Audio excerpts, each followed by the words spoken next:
बिस्मिल्लाहिर्रहमानिर्रहीम। अस्सलाम वालेकुम डियर स्टूडेंट्स, बैचलर्स में वेलकम है आपका। उम्मीद करती हूँ सब खैरियत से होंगे। आज लेक्चर नंबर 9 में हम नोडल एनालिसिस के बारे में पढ़े थे। तो स्टूडेंट्स लेक्चर नंबर 8 में भी हमने नोडल एनालिसिस के बारे में पढ़ा था, बट वो एज अ शॉर्ट क्वेश्चन था क्योंकि उसमें हमने इक्वेशंस को बनाना और वैल्यूज़ निकालना सीखा था। तो यहाँ पे हम एज अ लॉन्ग क्वेश्चन के लिहाज से पढ़ेंगे। तो ये आपका इम्पोर्टेंट क्वेश्चन इम्पोर्टेंट है लेक्चर आपका, और ये लॉन्ग क्वेश्चन के लिहाज से पेपर में आएगा आपका। ठीक है, तो चलें स्टार्ट करते हैं। Find current flowing through 6 kilo ohm resistance. 6 हमारे पास ये पड़ा हुआ है, ये वाला, इसको हमने फाइंड करना है। तो स्टूडेंट्स हमें पता है कि वोल्टेज जो होता है वो हमेशा रेजिस्टेंस के साथ डिवाइड होता है, रेजिस्टेंस के साथ डिवाइड होता है। ठीक है, तो यहाँ पे ये वोल्टेज V1 है और यहाँ पे इसकी रेजिस्टेंस ये नीचे को फ्लो कर रही है 3 किलो ओम रेजिस्टेंस। इसी तरह ये V2 है और इसकी रेजिस्टेंस यूँ करके यहाँ पे आ रही है 12 किलो ओम रेजिस्टेंस। बट ये जो 6 है ना, ये जो 6 यहाँ पे लिखा हुआ है, ये वाला तो इनके दोनों के दरमियान में लिखा हुआ है ना। ये V1 के साथ की तरफ से भी है और ये V2 के तरफ से भी है। तो इसको मैं लिखूँगी पहले। मैं अब आपको इक्वेशन बनाती हूँ ना, इक्वेशन बना के दिखाती हूँ अभी आपको। ये देखिए मैंने V1 लिखा और इसके नीचे इसका रेजिस्टेंस जो लिखा हुआ था 3, इसका लिख दिया मैंने। फिर इसके बाद मैंने प्लस किया। अब इसकी तरफ से जो दूसरा रेजिस्टेंस है ना, यहाँ से इसको मैं लिखूँगी, यानी V1 और माइनस V2 लिखूँगी मैं। V1 माइनस V2 ओवर 6 लिखूँगी। वो इसलिए क्योंकि ये 6 जो है ये दोनों के दरमियान है, दोनों के दरमियान है। तो मैं V1 माइनस V2 लिखूँगी ना ओवर 6। और साथ में ये देखिए करंट है वो इसमें एंटर हो रहा है। तो जो हमने पीछे पढ़ा था कि करंट अगर नोड के अंदर एंटर हो रहा हो तो नेगेटिव, और अगर निकल के जा रहा हो, पास आउट हो गया हो, तो उसको पॉजिटिव लिखते हैं। तो मैं यहाँ पे लिखूँगी -2 इज इक्वल टू 0। अब यहाँ पे मैं 3 और 6 का एलसीएम लूँगी। तो 3 और 6 का एलसीएम लिया तो क्या बना, 3 और 2 6। 6 के साथ मैं इन सबको मल्टीप्लाई कर दूंगी, यहाँ भी 6 के साथ मल्टीप्लाई करूँगी। इसके डिनोमिनेटर को भी मैं कर दूंगी मल्टीप्लाई, इसके डिनोमिनेटर को भी 6 से मल्टीप्लाई, और ये जो 2 बना हुआ है ना, ये 2, इसको भी 6 से मल्टीप्लाई कर दूंगी, सबको कर दूंगी। तो 3 1 ज़ार 3, 3 2 ज़ार 6। यहाँ पे 2V1 आ जाएगा और प्लस 6 से कैंसिल, तो V1 माइनस V2 आ गया, और यहाँ -2 6 ज़ार कितने होते हैं, 12 होते हैं, इज इक्वल टू 0। ठीक हो गया। अब मैं ये जो V1 और V2 इनको आपस में ना जमा माइनस कर दूंगी। तो ये 2V1 और ये 1V1, 3V1 हो गया, और साथ में -V2 है, साथ में -V2 है, इसको मैंने यूं ही लिख दिया, इज इक्वल टू, ये जो है इक्वल की उस पार चला जाएगा पॉजिटिव का। ठीक हो गया। अभी ये वाली जो इक्वेशन हमने बनाई है ना, ये सेम ये वाली इक्वेशन बन गई है, ये वाली। और ये जो दूसरी वाली इक्वेशन है ना, ये उन्होंने, मैं आपको बाद में बताऊंगी कैसे लिखी है उन्होंने यहाँ पे। आप आगे चले, नोड 2 की इक्वेशन बनाते हैं। नोड 2 की इक्वेशन भी वैसे ही बनी है। ये हमारे पास नोड 2 है, तो मैं यहाँ पे लिखूँगी सबसे पहले V2 और इसके डिवाइड के साथ जो इसका रेजिस्टेंस है ना, इसको लिखूँगी 12, V2 ओवर 12। ठीक है, प्लस अब मैं लिखूँगी इस V2 को इस 6 के साथ, बट इस V2 को 6 के साथ लिखने के लिए V1 भी आ रहा है, क्योंकि 6 जो है वो एक अकेला नहीं है, वो 6 रेजिस्टेंस दोनों वोल्टेज के दरमियान है, V1 V2 दोनों। तो मैं V2 को ले रही हूँ, मेन है मेरे पास V2 है, तो मैं यहाँ पे पहले अब V2 लिखूँगी माइनस V1 लिखूँगी, और डिवाइड में मैं 6 लगाऊँगी। ठीक हो गया। और साथ में इनके देखिए यहाँ से अब एक करंट फ्लो कर रहा है, गुजर कर जा रहा है। तो मैं यहाँ पे इसको नेगेटिव नहीं पॉजिटिव लिखूँगी, +4 इज इक्वल टू 0। इनके डिनोमिनेटर्स को सॉल्व करेंगे, इनको और इनको। तो यहाँ पे इनको मल्टीप्लाई करके मैंने ये इनका डिनोमिनेटर सॉल्व किया, 6 को 2 से मल्टीप्लाई किया तो 12 आ गया।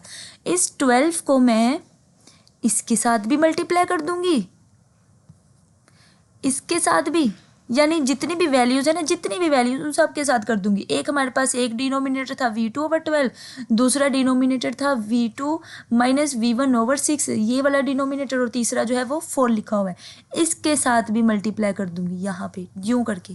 ठीक है, मेरे पास जगह कम है, आप समझा करें अपनी तरफ से। तो ये इसके साथ कैंसिल आउट हो गया, जस्ट V2 बच गया। ठीक है, प्लस ये 6 1 जार 6, 6 2 जार 12, तो ये 2 इनके साथ अब मल्टीप्लाई होगा, यानी 2V2 माइनस 2V1, और यहाँ पे 12 जो है ये 4 के साथ मल्टीप्लाई हुआ, तो यहाँ 12 मल्टीप्लाई 4 48, तो मैं यहाँ पे प्लस 48 लिखूँगी इज इक्वल टू 0। ठीक हो गया। अब इनको मैं क्या करूँगी, V1 V2 और इनको मैं ऐड कर दूँगी, ये V2 है तो ये 3V2 हो गया और माइनस 2V1 और प्लस 48। ये जो यहाँ पे इक्वेशन बनी हुई है और जो हमने बनाई है ये सेम है। ठीक है, अब इनको हम ऐड अप कर देंगे, इक्वेशन 1 और इक्वेशन 2 को ऐड कर देंगे। ये माइनस 48 है, ये 48 प्लस का है ना, इसको इधर जाके नेगेटिव कर देंगे तो ये यही वाला बन जाएगा। तो इनको हमने अब ऐड कर दिया। ऐड करने के लिए मैं यहाँ पे इसको पहले मैं थोड़ा साफ कर दूँ।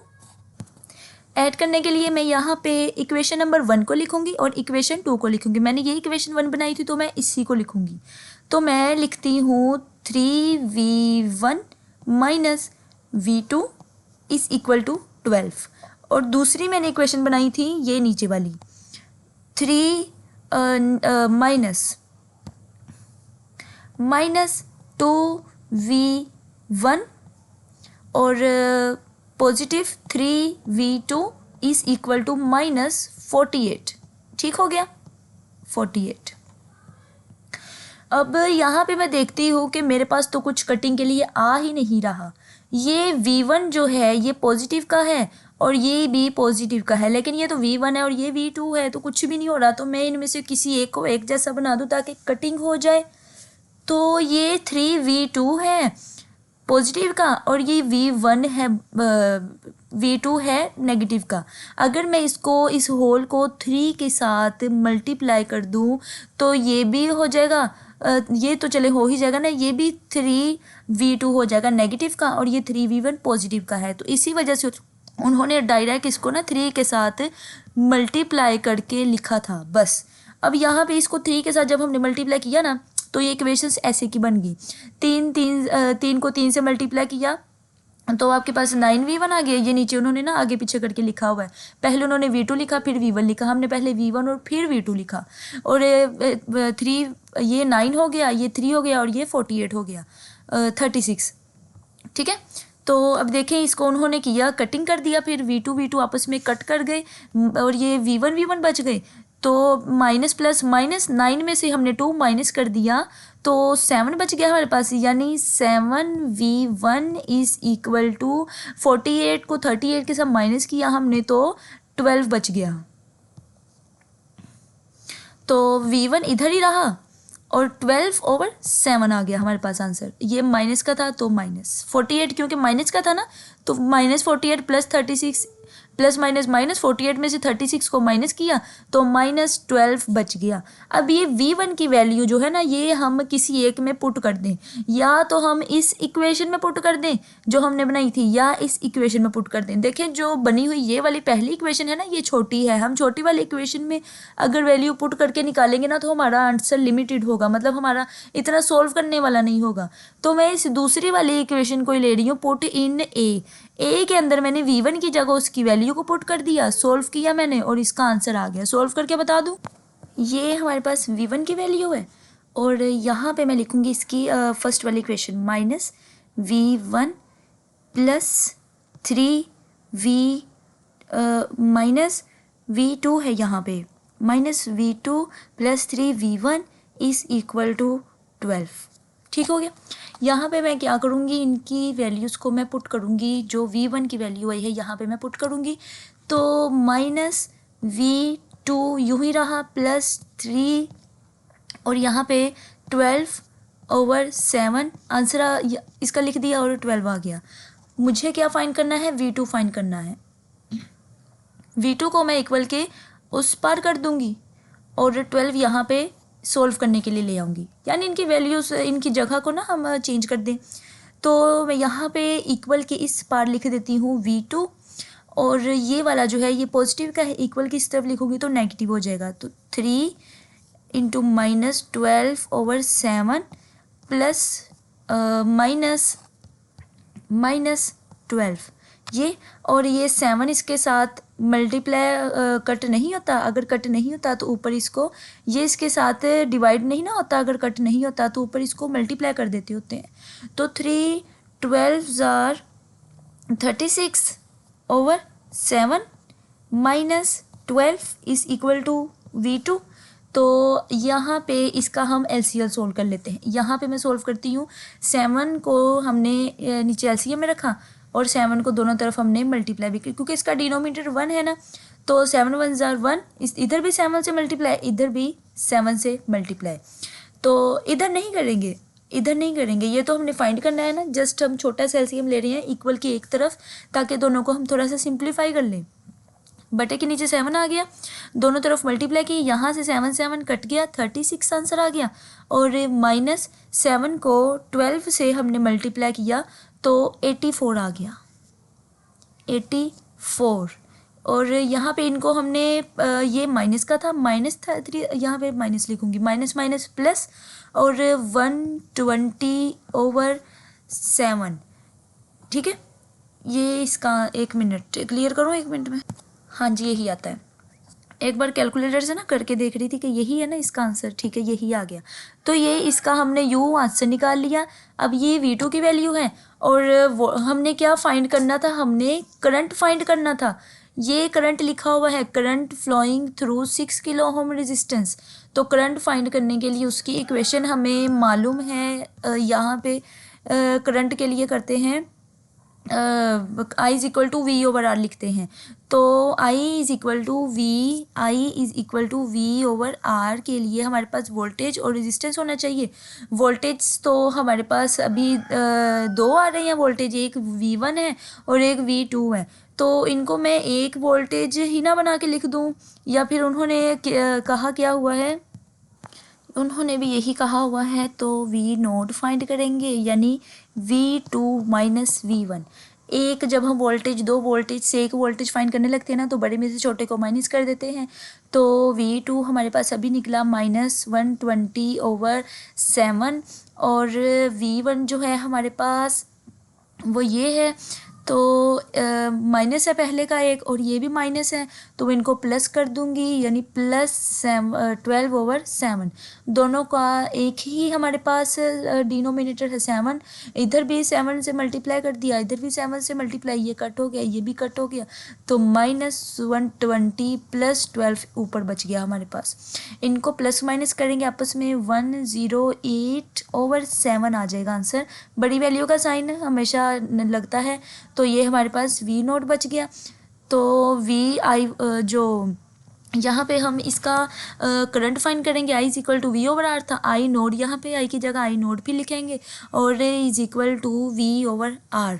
तो वोल्टेज अभी हमने फाइंड किया 108/7 है, और ये माइनस का है, ठीक है। और बटे के नीचे अभी इतना बड़ा बटा लगा के, ये है I is equal to V/R है ना, I is equal to V/R, ठीक है। तो यहाँ पे ये वाला तो हमने वोल्टेज लिख दिया, और R अभी इसका अगेन बटा, ये बटे वाली वैल्यू है ना, वोल्टेज तो ऑलरेडी बटे वाला है, तो इसके नीचे अभी अगेन यहाँ पे मैं लिखूँगी तो वो तो बहुत कॉम्प्लिकेटेड सा हो जाएगा। मैं यहाँ पे क्या करती हूँ, जस्ट मैं डिवाइड का निशान लगा के ना, डिवाइड का निशान लगा के कि डिवाइड ही हो रहा है, उसके साथ मैं लिख देती हूँ करंट, यानी 6 से कहा था ना, 6 के अक्रॉस उन्होंने कहा था करना है, तो मैं यहाँ पे 6 लिख देती हूँ। इज़ इक्वल टू यहाँ पे -108/7, और ये डिवाइड को जब मैं बटे में चेंज मल्टीप्लाई में करूँगी तो ये 1/6 हो जाएगा, यानी 6/1 था, और जब डिवाइड को मल्टीप्लाई में चेंज किया तो 1/6 हो गया। इसको आप ऐसे ही कैलकुलेटर पे लिखें, देखें -108 को 7 के साथ डिवाइड करके क्या आंसर आता है, और मल्टीप्लाई 1 को 6 के साथ डिवाइड करके क्या आंसर आता है, दोनों को आपस में करेंगे तो आपका यही आ जाएगा। देखिए एक क्वेश्चन था, और उसी एक क्वेश्चन को करते करते हमने कितना ज़्यादा टाइम लगा दिया। आपका क्वेश्चन है ही ऐसे कि मैं क्या कर सकती हूँ, मेरा भी दिल करता है भाई जल्दी वीडियो क्लियर कर रही हूँ और लेक्चर अपलोड कर दें, तो मैं पीछे बैकग्राउंड में जो इनकी जितनी भी कॉम्प्लिकेशन होती है है, कॉम्प्लिकेटेड कैलकुलेशंस होती है, मैं वो सब आपको करके बताती हूँ कि आपको पता चले कि आपकी इक्वेशंस बनी कैसे हैं, कैसे प्लस माइनस हुई हैं, कैसे बनी है, कैसे डिवाइड हुई हैं, कैसे वैल्यूज पुट की हैं, कैसे आंसर आ गया और फिर कैसे अगेन फार्मूला लगा दिया और क्यों लगा दिया। आपको ऑल टू ऑल पता होगा तो ही आप इनको क्लियरली कर पाएंगे। तो नेक्स्ट अब उन्होंने कह दिया है कि फाइंड वोल्टेज करना है अक्रॉस 2 किलो ओम रेजिस्टेंस के पास। तो यहाँ पे देखें ये V1 है और ये V2 है। हम पहले V1 यानी नोड 1 और V2 यानी नोड 2 इनके हम इक्वेशंस बना लेंगे। ये V1 है और यहाँ इसका ये रेजिस्टेंस आ रहा है, तो V1/3 हमने लिख लिया। इसकी तरफ से ये गुजर कर जा रहा था तो पॉजिटिव लिख दिया, और यहाँ से ये वाला करंट इसकी तरफ से गुजर कर जा रहा है, इसको भी पॉजिटिव हमने लिख दिया। और जब दरमियान में हम इस रेजिस्टेंस को लिखने लगे ना, इस रेजिस्टेंस को लिखने लगे तो हमने अगेन देखा कि ये V1 की एरो, ये V2 की एरो और ये V1 की एरो लगी है, यानी इन दोनों का है। तो मैं लिखूंगी V1 - V2/6 लिखूंगी। इनको हमने सिंप्लीफाई किया। अभी मैंने आपको सिंप्लीफाई करने का बताया कि कैसे करते हैं इनको सिंप्लीफाई। आपने इनके एलसीएम को सोल्व किया, डिनोमिनेटर्स में जितनी भी वैल्यूज़ थी ना उनको आपने सोल्व किया। ये 6 है और ये 3 है। 6 और 3 का आप यूं करके लेंगे और जो आपका आंसर आएगा उसको आप सबके साथ मल्टीप्लाई कर देंगे, फिर उनको प्लस माइनस करेंगे। V1 को V1 में, V2 को V2 में करेंगे और आपका आंसर आ जाएगा कुछ यूँ। आप इसको करके देखिएगा खुद। अभी अगेन सबको मैं बारी बारी करके बताने लगूँ तो आपका तो लेक्चर काफ़ी लेंथी हो जाएगा। तो अब यहाँ पे V2 के बारे में देखें। V2 भी सेम है आपका। V2 ये पड़ा हुआ है, एक V2 की ये रेजिस्टेंस है और एक V2 की ये रेजिस्टेंस है, ठीक है। तो मैं लिखती हूँ यहाँ पे V2, इन दोनों को मैं ना ऐड करके लिख दूंगी। देखिए ये दो हैं, एक ये रेजिस्टेंस और एक ये, सीरीज़ में है ना, ये सीरीज़ होता है। एक आपके पास अगर ऐसे का रेजिस्टेंस हो और दरमियान में ये और फिर रेजिस्टेंस, वो भी सीरीज़ होता है। और अगर आपके पास ऐसे का हो, यहाँ पे हो और ऐसे ऐसे है, ठीक है, वो भी सीरीज़ होता है। तो दोनों सीरीज़ वो दोनों ऐड ही होते हैं, उनका मतलब ऐड होना ही होता है। यानी पहले मैं लिखूंगी V2 ये इन दोनों का ऐड करके मैंने लिख दिया 4, और मैं फिर लिखूंगी V2 ये 12, और फिर इस V2 को जब इस 6 के साथ लिखने लगूंगी ना तो V1 भी लिख दूंगी मैं। तो यानी V2/V1 = 6, V1 - V2/6। इनकी भी इक्वेशन बना ली हमने। इक्वेशन बना के फिर बाद में हमने क्या कहा, इनको एक दूसरे के इक्वल रख दिया। अगर ये दोनों एक दूसरे के साथ कट होते हैं, ठीक है, अगर नहीं होते तो हम क्या करेंगे, इनको मल्टीप्लाई कर देंगे वैल्यू के किसी लफ्ज़ के साथ, ताकि वो एक दूसरे के साथ कट हो जाए। इन इक्वेशंस को हमने एक दूसरे के इक्वल रखा और इक्वल रखने के बाद कट कर दिया। अभी आप देख रहे होंगे कि ये भी 36 हो गया, ये भी 36 हो गया, लेकिन यहाँ पे तो 24 और 36 था। तो ये कैसे हुआ देखें, जो इक्वेशन 1 बनाई गई है ना, ये इक्वेशन 1 और ये इक्वेशन 2, यहाँ पे अगर मैं 36 को 24 की तरह करने लगूँ या 24 को 36 की तरह करने लगूँ, तो या तो वो मल्टीप्लाई होने के बाद मल्टीप्लाई से बहुत बड़ा आंसर आ जाएगा, और अगर मैं इसको डिवाइड करूँ तो डिवाइड से बहुत ही छोटा आंसर आ जाएगा। तो मैं क्या करती हूँ, यहाँ पे मैं इसको इस वाली इक्वेशन को मल्टीप्लाई कर देती हूँ 1.5 के साथ। जब मैं इसको 1.5 के साथ मल्टीप्लाई करूँगी ना, 1.5 के साथ इस पूरी को करूँगी, तो ये 3 जो होगा 9 बन जाएगा, और ये V2 होगा 3 बन जाएगा, और ये 36 नहीं सॉरी मैं इसको कर रही हूँ। तो ये 6 जो होगा 9 बन जाएगा, 2 होगा 3, और ये 24 जो होगा वो 36 बन जाएगा। ये समझ आ रहा है आपको? इस वाली इक्वेशन को हमने 1.5 के साथ मल्टीप्लाई कर दिया, करके हमने इनको कट कर दिया, ये दोनों ही कट हो गए। और फिर बाद में हमारे पास 8V2 = 0 आ गया। V2 एक तरफ रहा और 8 जो था वो उधर डिवाइड में होके फिर वो 0 ही आ गया। अब हम क्या करेंगे, हम वोल्टेज फाइंड करेंगे अक्रॉस। वोल्टेज किसके अक्रॉस फाइंड करना था, 2 किलो ओम रेजिस्टेंस के। ये वोल्टेज है और ये 2 किलो ओम रेजिस्टेंस है, तो ये 2 सीरीज़ में है इसके साथ भी, यानी ये दोनों, ठीक है। तो वोल्टेज का फार्मूला है V = R1 over total R multiply V node या VT या जो भी आप ले लें, ठीक है। यहाँ पे उन्होंने V2 इसको बना के लिख दिया। अब R1 जो है हमारे पास 2 है, तो यहाँ पे मैं 2 लिख दूंगी, और R टोटल जो है 2 और 2 4 हो जाएगा, यानी 2 वोल्टेज थे ना हमारे पास सीरीज़ में, उनको करके हमारे पास ये आ गया। और यहाँ पे इस V2 को मैं 0 कर दूंगी, 0 ऑल टू ऑल 0 हो जाएगा, यहाँ भी 0, यहाँ जब मल्टीप्लाई ही 0 हो रहा है तो वो उसका आंसर ऑल टू ऑल 0 ही आ जाएगा। सेम अगर आगे आगे देखें, find current flowing through 4 kilo ohm resistance. बहुत ही छोटा सवाल है, एक ही आप इक्वेशन बनाएंगे इनको देख के। ये नोड हमारे पास दिया हुआ है, ये नोड का रेफरेंस नोड है, मतलब यही नोड है, यही रेफरेंस नोड होता है कि वोल्टेज सॉरी जो सर्किट का एक वाला हिस्सा है ना वो भी आपका उस नोड के साथ कनेक्ट है, और जो दूसरा वाला हिस्सा है वो भी उसके साथ कनेक्ट है, तो ये रेफरेंस नोड हुआ आपका। अब एक इक्वेशन बनाई हमने, ये इक्वेशन हमने बना ली, इक्वेशन को सोल्व हमने किया, सोल्व करके ये हमारे पास -1 इसका आंसर आ गया। चूंकि हमारे पास यहाँ V2 था ही नहीं, जस्ट V1 था, तो इस ये V1 इनको सोल्व करके ना हमने 6 बना दिया, 6 हो गया हमारे पास। और ये जो सिंपल वैल्यूज थी वो इक्वल के वो प्लस माइनस होके इक्वल की उस तरफ जाके 6 हो गई, तो डिवाइड होके -1 आंसर आ गया। फॉर्मूला हमने लगाया, फॉर्मूला आप देखेंगे हमारे पास I is equal to V/R होता है, ठीक है। तो V की जगह तो हमने V1 लिख दिया, ये V1 लिख दिया, ठीक है। I is equal to V1 हमने लगा दिया, लेकिन यहाँ पे देखिए आप I जो ये जो है ना ये फ्लो करके इसकी तरफ जा रहा है, तो ये जो इसकी तरफ जा रहा है ना, और आपके साथ आप देखेंगे कि मैंने आपको जब शुरू में बनाना बताया था ना, आपको सोल्व करना कि कैसे सर्किट्स को सोल्व करते हैं, तो मैंने बताया था कि बैटरी का जो ये छोटा वाला सिरा होता है ये नेगेटिव होता है, और जो बड़ा वाला सिरा आता है वो पॉजिटिव होता है। तो ये -6 हुआ, तो मैं वोल्टेज के साथ एक ये वोल्टेज भी आ रहा है, इसको मैं माइनस के साथ 6 लिखूंगी यूं करके।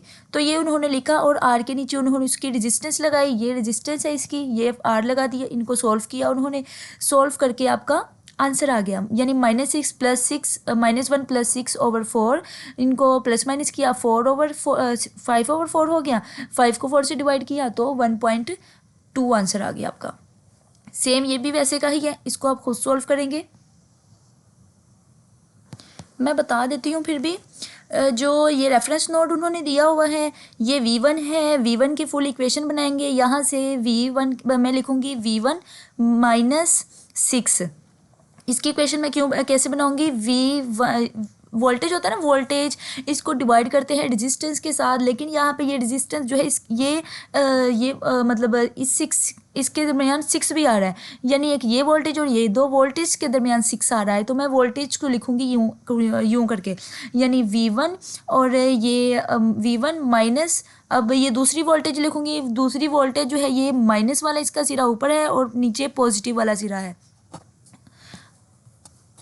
ये देखें, ये वोल्टेज है ना, ये वाली वोल्टेज, इसका ये छोटा वाला जो सिरा ये नेगेटिव है, और जो बड़ा वाला सिरा है ना ये पॉजिटिव है, तो V1 - V2 की जगह ये 6 है, और 6 का नेगेटिव यानी -6 ऐसे करके लिखूंगी, इसको मैं इसके साथ पॉजिटिव कर दूंगी, यानी V1 + 6, तो V1 + 6/6 लिखूंगी ना, यानी V1 - V2/6 ऐसे हो गया।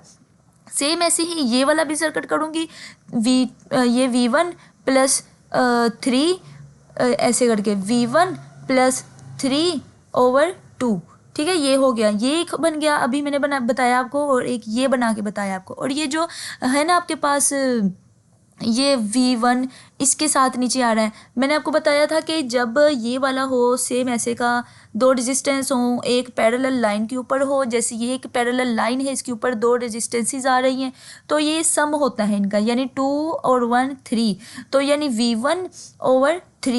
V1/3 ऐसे करके ये आ जाएगा, ये V1/3 के ये आप ना इसके नीचे इनके लिख दिया करें ना, ये भी 6 के 2 के 3 के ये सारा लिख दिया करें।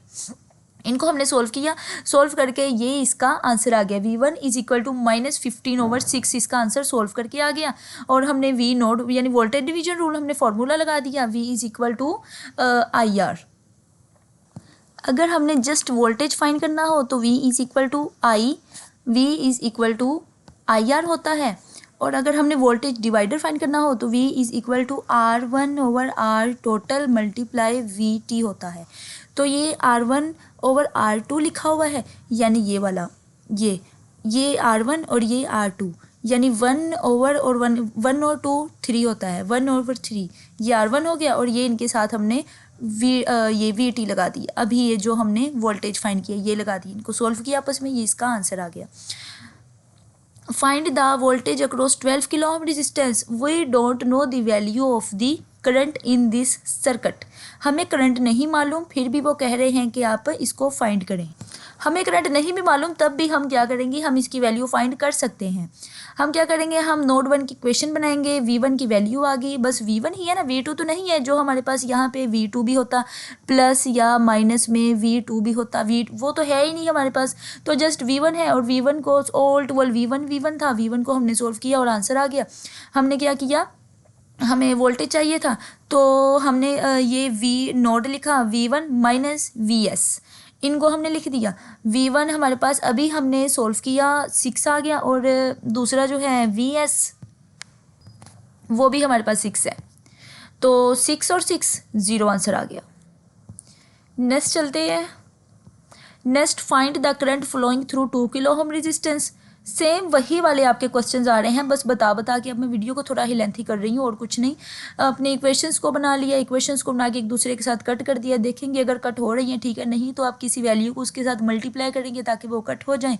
कट होने के बाद आपके पास एक प्रॉपर आंसर आ जाएगा। उस आंसर को आप या तो इस 1 वाले इक्वेशन में पुट कर देंगे या 2 वाले में, देखेंगे कौन सी छोटी इक्वेशन है उसमें आप पुट कर देंगे। पुट करके आपके पास दूसरा भी आंसर आ जाएगा।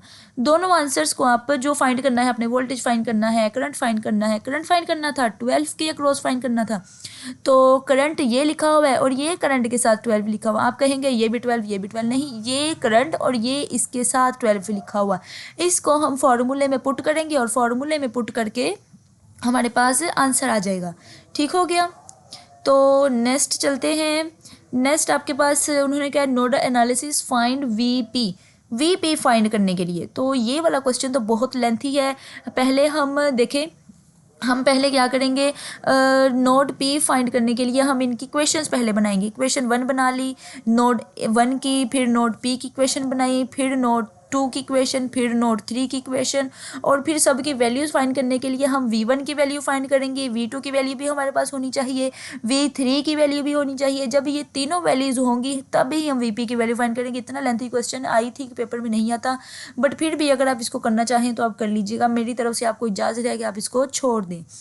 तो नेक्स्ट उन्होंने कह दिया है नोडल एनालिसिस की तरफ से फाइंड करें के की वैल्यू और VY जो है वो आपके पास 0 हो, यानी VY इज इक्वल टू 0 हो आपके पास। इक्वेशन बनाएंगे, इक्वेशन में जहाँ जहाँ VY होगा वहाँ वहाँ आप 0 पुट कर देंगे। 0 पुट करने के बाद इक्वेशन बना ली। उन्होंने कहा कि एडिशनल हमारे पास क्या है, कॉन्स्टेंट इक्वेशन में एडिशनल हमारे पास VY जो है वो 0 है, तो हमारे पास ये जो इक्वेशन 2 होगी वो कुछ यूँ करके आ जाएगी हमारे पास। यहाँ से हम के की वैल्यू फाइंड कर लेंगे, के एक तरफ रहेगा और जो बाकी वैल्यूज होंगी दूसरी तरफ चली जाएंगी। यानी ये देखें, जब हमने इसके अंदर और इसके अंदर दोनों के अंदर हमने y को 0 पुट कर दिया ना, तो इसके अंदर जब हमने y को 0 पुट किया तो ये यूं करके एक आंसर आ गया, 14vx is equal to 48 answer आ गया। और जब यहाँ पे हमने y इक्वेशन के अंदर हमने इसको पुट किया ना, तो ये वाला हमारे पास आंसर आ गया। इसको हम यूं कर लें, vx एक तरफ रहा और 48 के साथ नीचे 14 जो है वो डिवाइड हो गया। इसको मैंने क्या किया, इसको इक्वेशन 2 में पुट कर दिया, यूं इसके अंदर पुट कर दिया मैंने। तो जहाँ पे Vx है यहाँ भी Vx है, यहाँ भी Vx, इसको मैं 48 को ये वाला डिवाइड कर दूंगी। इन दोनों को अगर मैं डिवाइड करूँ ना, 48 को इसके साथ डिवाइड करूँ तो 3.429 ये आंसर आता है। अब यहाँ पे मैं, ये इक्वेशन है हमारे पास, ये इक्वेशन में मैं इस 2kVx को मैं इक्वल की एक तरफ ही रखती हूँ और ये 12 जो है ये भी एज इट इज़ ऐसे ही पड़ा हुआ है, और ये जो है ये इक्वल की उस तरफ जाके पॉजिटिव का हो जाएगा, पॉजिटिव 3vx हो जाएगा। अब के फाइंड करना है, के इधर ही रहा और 12 प्लस 3vx के नीचे ये जो 2 और vx है ना माइनस में, ये नीचे आके 2vx डिवाइड हो जाएगा। यहाँ पे मैं vx की वैल्यू पुट कर दूंगी, यहाँ भी vx की वैल्यू पुट कर दूंगी। यहाँ पे मैं लगाऊंगी 12 प्लस 3 और vx की जगह मैं 3.429 लगा दूंगी और बटे के नीचे भी मैं -2 ऐसे ही और vx की जगह 3.429 लगा दूंगी। इन दोनों को मैं कैलकुलेटर पे सॉल्व करूंगी इनको मैं कैलकुलेटर पे सॉल्व करूंगी। पहले मैं लिखती हूँ 3 × 3.429, ये आंसर आ जाता है आपका यहाँ पे 10 to 80, ये ठीक है। जो ये इसको आप क्या कर देंगे, इसके साथ ऐड कर देंगे और नीचे जो आंसर आएगा इनको इसके साथ डिवाइड कर देंगे और आपका ये आंसर आ जाएगा। लास्ट पे आपने को उन्होंने कहा है नोडल एनालिसिस के ज़रिए I5 को आपने फाइंड करना है। तो पहले तो आप यहाँ पे I1 को फाइंड करेंगे, फिर आप I2 को फाइंड करेंगे, फिर आप I3 को फाइंड करेंगे, फिर आप I4 को फाइंड करेंगे और फिर जाके आप I5 को फाइंड करेंगे। मेरे ख्याल में ये बहुत लेंथी क्वेश्चन है, इसको छोड़ दें आप। मैं मोस्टली तो आपको एक सब ही करवाती हूँ, छुड़वाती कुछ भी नहीं हूँ। एक एक सवाल, एक एक मेथड, एक एक इक्वेशन आपको बताती हूँ, बट जो छोड़ने का कह दूँ तो वो बिल्कुल ही लेंथी होता है, जिसके पेपर में आने के चांस नहीं होते। मोस्टली जो फर्स्ट और सेकंड सेमेस्टर के स्टूडेंट्स हैं उनको ऐसे वाले क्वेश्चन बिल्कुल नहीं देते, घुमाने फिराने वाले, क्योंकि ये तो पेपर में अगर आप करने लगे तो आपको ऑल टू ऑल टाइम जो होगा वो इन्हीं को सॉल्व करने में लग जाएगा। तो चले स्टूडेंट्स, आपको आई थिंक टाइम काफ़ी हो गया है, समझ आया होगा। तो अपनी दुआ में याद रखिएगा, चैनल को लाइक शेयर एंड सब्सक्राइब लाजमी कीजिएगा। अपना बहुत बहुत ख्याल रखिएगा। तब तक के लिए अल्लाह हाफिज़, मिलते हैं नेक्स्ट वीडियो में।